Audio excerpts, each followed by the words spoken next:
Hello and welcome to Daytime, your place for scary stories straight from the horror forums of Reddit. Make sure to like and subscribe for more horror tales of things that go bumping the night. On tonight's episode, a man discovers a long-lost language. So, on this ordinary Christmas, things have become the strangest because I stumbled upon a dead language.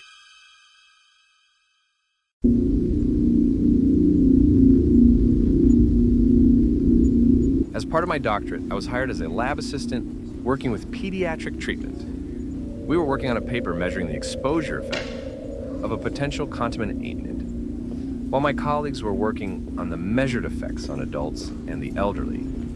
My team would work with children. The potential disruption to developing adolescence was deemed important enough to have a separate set of experiments and measurements. The study garnered unilateral attention and funding of not only one, but 4 different pharmaceutical companies, Hatchet PH being the main contributor. I was hired pretty late in the process. I wasn't even sure what the contaminant was, as it was just designated as the contaminant. Apparently, it was something that resided just under the topsoil in a large residential area. To not taint our measurements, me and my colleagues were given minimum information about the symptoms to look for and what to expect. Instead, we were provided a set of experiments and willing participants. It was all fast and haphazard. Most of us started on a Monday, and Tuesday the following week was the day of our first experiment. Little time to prepare, get settled, or even understand. Still, this could be big enough to launch a career. The experiment, described as the Cognition and Ocular Development Assessment, CODA, was to be performed with full consent and supervision of the parental guardians. All children were between 6 to 10 years old, and none of them had any observed deformities or illnesses. We were given limited access to certain medical records to make sure our study didn't have the potential to cause any harm. Then again, I'd read the experiment checklist, and there was nothing that could damage anyone. If anything, I argued the results would be pretty much useless. As Tuesday came around, me and my 2 colleagues had prepared as best we could. The 3 of us would put 1 participant each through a series of tests. The CODA was 3 tests over a total of 3 hours. The parents were to be asked for consent before and after each step, and given the ability to stop any test at any given time. The experiment overall was surprisingly simple. It was supposed to be a measurement of cognitive and emotional development, mostly tested through facial and spatial recognition. The day of the experiment, I first met Logan, an 8-year-old kid sporting a baseball cap and a brand new Pokemon t-shirt. His mom was a bit anxious, but from what I'd been told, she'd been generously compensated. As I met them in the parking lot and lead them inside, I promised her we'd go through the specifics. "Don't worry," I said. "We're mostly going to look at pictures. Doesn't sound too bad, huh?" He shook his head, but I'd yet to see him smile. Maybe his mom's anxiety rubbed off on him. The testing room was somewhat small and made entirely out of concrete. There was a pair of opposite 2-way mirrors on each side of the room. The walls were painted this sickly mint green, a color so neutral it hurt to look at. The first test was all about emotional intelligence. In sets of 6 pictures each, I was to show Logan various expressions and ask him which mostly correlated to an emotion. If they answered objectively wrong, according to a chart, we were supposed to ask them to explain their choice. Simple enough, I'd done something similar before. But this is where I first realized that Logan wasn't some ordinary kid. As I laid out the first image set, I asked him to identify the happiest face. Clearly, it was card number 3, and Logan answered as such without hesitation. In the second image set, he was asked which one was the saddest. Again, it was number 3. He answered correctly again. In the third picture, the 6 pictures were a wild mix. Some sad, some happy. One guy was sleeping in the corner. "Which one is the angriest?" I asked. There was a correct answer. Number 4.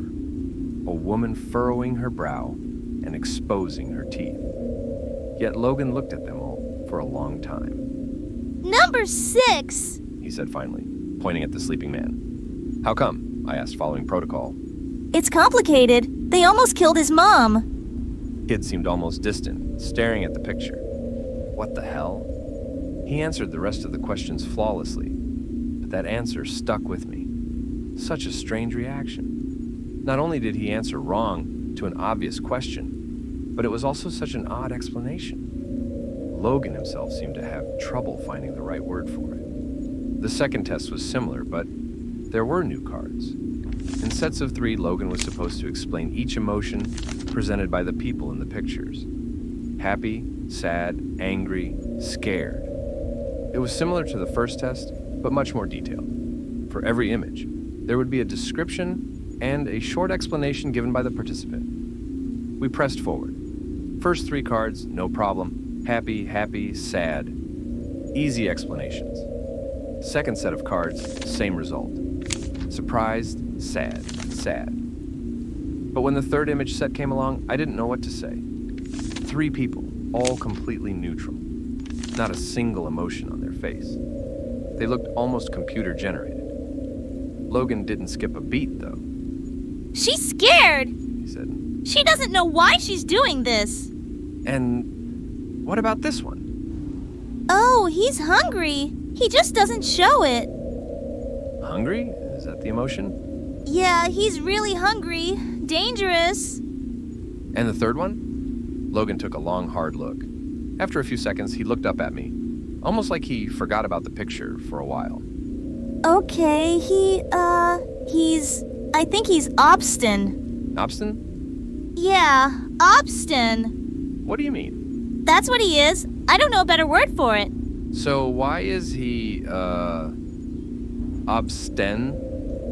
He saw something he shouldn't have. We continued with several more image sets, and Logan gave mostly ordinary answers. But every now and then he'd throw in something absurd sounding. Obstin was the first, but there was also ADR, Gald, and Shriet. The descriptions were outlandish and, frankly, nonsensical. A doctor. He stared too long into the light. Gald. He didn't go swimming, but his feet are still wet. Shrit. He fell between the cracks. By the time I was about to start the third experiment, I had a few moments alone with Logan's mom. Still anxious, she held her arms close to herself and didn't meet my eyes. "We'll be done in a bit," I said. "He's doing great." He's such an imaginative child, you know. She nodded. He makes up things all the time. You should see his drawings. "Does he have any trouble at school?" No, not really, no. She smiled. Well, mostly not. Some of the other kids can get a bit creeped out when he starts making things up. I checked the clock. It was time to start the final experiment. All kids have a quirk or two, I smiled back. That's what makes them kids. The final experiment was about recognizing places rather than people. One by one, I was to show Logan pictures of various places. Ordinary places like supermarkets, playgrounds, and factories. They were pretty easy to recognize. First, I'd show him the pictures. Then, I'd ask him to describe the scene. Logan didn't seem to mind. The pictures themselves was easy for Logan to recognize. One by one, he explained what he saw. Factories with lots of cars parked outside, empty playgrounds. But as we got to a park, he sort of stopped. His expression shifted. That's a graveyard. He said. I had to stop myself from correcting him. It was obviously not a graveyard. Can you describe it? I asked. I really don't want to. There's a lot of people there. What kind of people? I was going off script, but I was just too curious. Logan leaned in to look closer at the picture. There's a lot of strange colors, He said. The people who used to be there are gone. I couldn't tell what he was seeing. The picture was empty. As we finished up, Logan went to the bathroom. I got some time to talk to his mom on our own, and I brought out the picture of the park. Do you have any idea what he sees here? I asked. No. She said, shaking her head. Could be anything. It's just strange, I said. Usually kids make up stories about dragons, lasers, wizards, and that kind of stuff. Not graveyards and parks. Are you calling my son strange? I lost my train of thought. As Logan came back, she grabbed him by the arm as to leave. Before they did, I caught up to them. I had to try something. Logan, I said, just a moment. They stopped, and his mom gave me a tired look. I was thinking about buying this house, I said, bringing up a photo of a place I'd been checking out a few times. What do you think? He just stared at me as if he didn't understand. He took off his baseball cap and scratched his ear. Looks dirty. He said, A lot of art, Joe. Right there in the... Come on, Logan. His mother tugged his arm, and he was almost dragged down the hall. Turning back to me one last time, he yelled back, He looked up, and then he didn't. I didn't lie when I said I was thinking about buying that house. There was an open viewing the next day, and I decided to drop by on my lunch break. There were about 8 other people there, all couples. I kind of disappeared among them. Maybe I wasn't being considered as a serious buyer. The place was a bit too large for me after all. As the realtor ran off to speak to a pregnant couple, I stopped in the foyer. I had this strange feeling in the pit of my stomach. Row, I whispered to myself. Right here. Just saying it out loud almost made me feel it. It was something so specific, so unique. It wasn't an emotion as much as it was an experience, a story.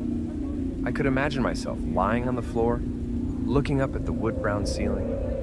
I could feel my back growing stiff as if I'd been lying down for too long. I could feel my eyes growing thick, like blinking through mud. Every breath, a conscious effort. Arms unresponsive. A prayer for my heart to keep beating. Then nothing. Row, to look up and then to not. I had this strange understanding, like I'd seen something I wasn't supposed to. Didn't the kid have a word for that too? God, I felt sick. Everyone was gathered around the realtor in the living room. I don't know what gave me the courage to confront him, but I just blurted it out. Did the previous owner die here? I asked. In the foyer? No, they didn't. He answered. You have to tell us if they did. One of the couples said. Another couple agreed. Okay, yeah, I mean, no one has died here. That much is true. No one did. But yes, they were found unresponsive in the foyer. There were loud sighs. A couple immediately left. Another left shortly afterwards. There was a queue to talk to the realtor, and within 10 minutes, I was the only one left. Row or not, I got the place too cheap to care. This made me curious as to the words the kid had used to describe the various places and emotions. Over the following days, as I transcribed our findings, I started thinking about them a lot more. Staring into the light too long? To get wet feet without swimming, it was all just cryptic nonsense. But what I'd felt that first night in my new house, that was a row. I could feel it. It was the right way to describe it. One night, as I stood in the bathroom, I thought about the word aider. It was what Logan had used to describe staring into the light for too long.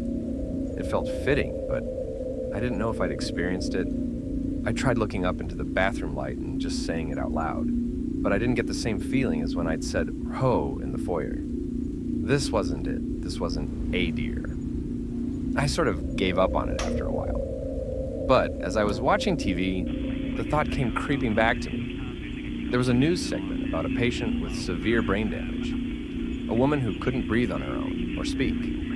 She was aware in a sense, but completely imprisoned in her body. The segment focused on how her family was caring for her, but I just leaned in closer and looked at her. Aider, I whispered to myself. That's it. And it was. No question about it. She was Audra from staring into the light too long. I could feel it, understand it.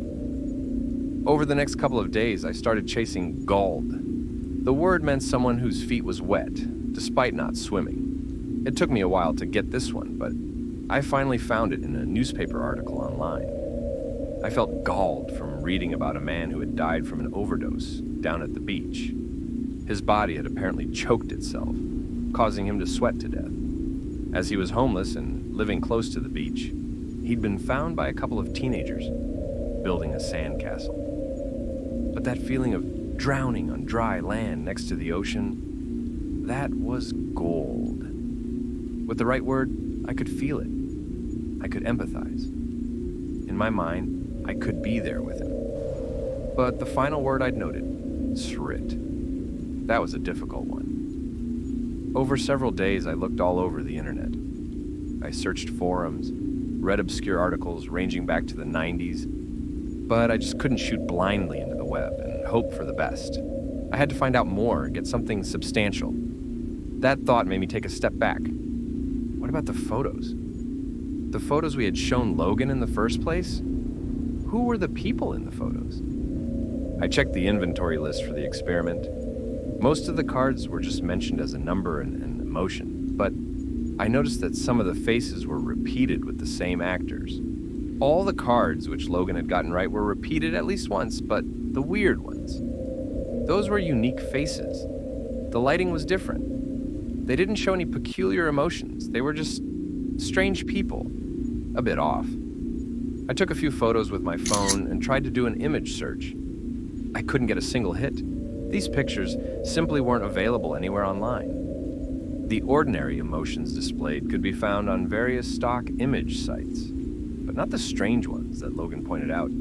Finally, after a few hours and dozens of pages clicked through, I did find a picture that looked like one of the models, but in a completely different setting, and this was freaking weird. The picture I found online was from a social media profile.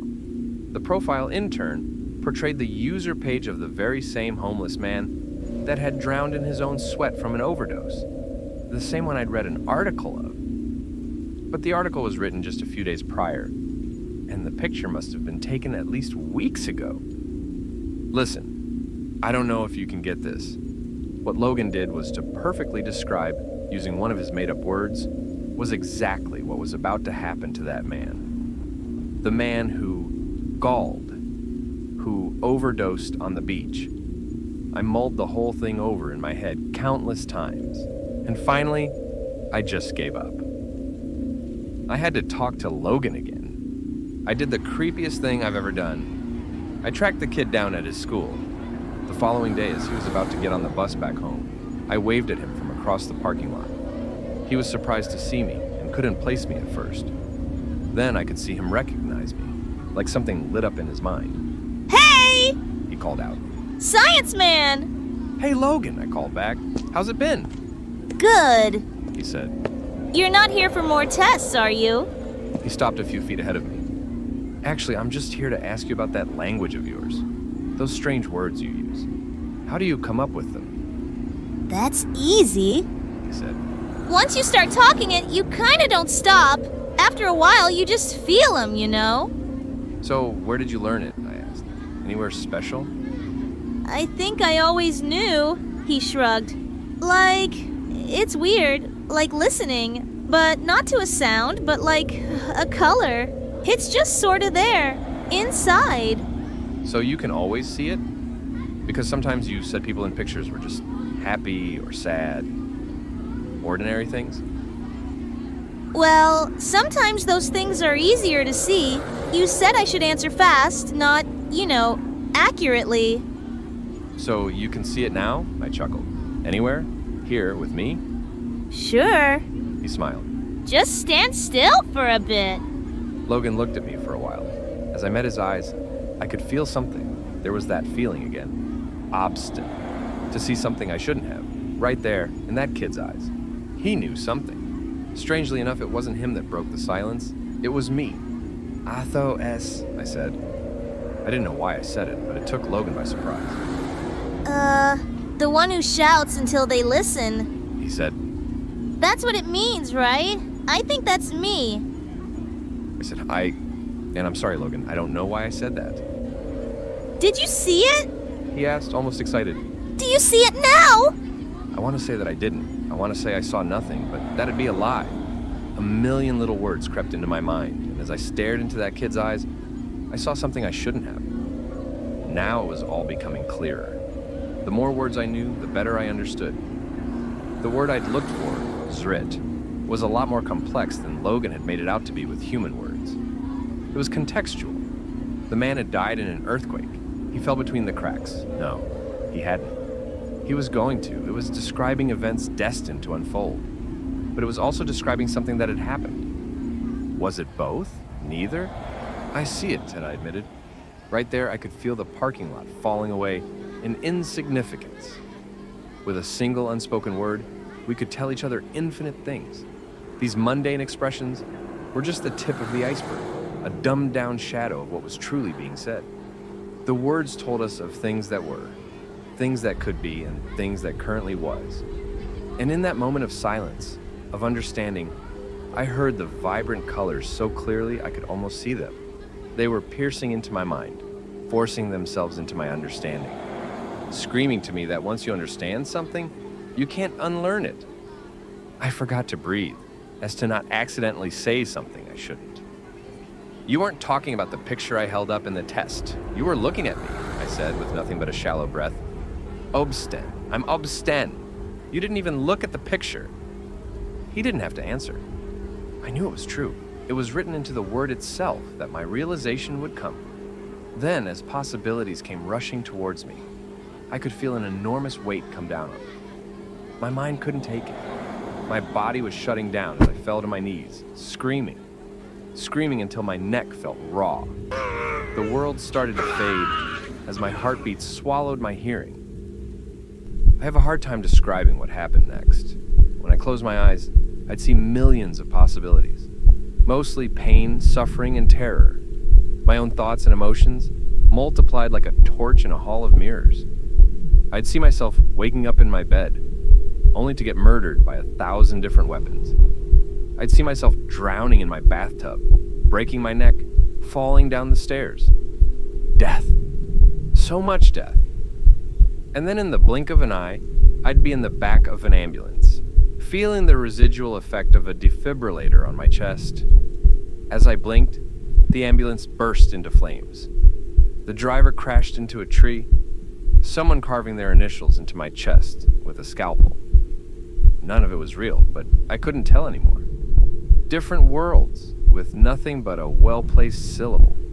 All the while, I was just spitting out seemingly random words. My eyes lost focus, and as I lost grip of reality, my body shut itself down in self-defense. Thank God. This was back in January of 2019. Logan was born with this language, already stored in the back of his mind, some kind of residual effect from his contamination. But for people like you and me, we can't take it all at once, so over the years, with intense therapy to back me up, I've settled on trying to learn one single word. I'm going to find out as much as I can about just what it means to be obstinate, the word describing me. There was so much to that one word that you could fill a lifetime with it. In a way, maybe that was the point. A God language, meant to fit all of our very beings into simple expressions, like compressing a folder into a zip file. But that's just the thing. To learn what it really means to be obstinate, to be my word, I can't really do anything else but to live and see what happens. Not unless I want to go back to where my mind wandered off to. Still, sometimes I can feel something creeping back into my mind. Little tingles, syllables and sounds, reminding me of all the knowledge I still have stored away somewhere in my inner madness.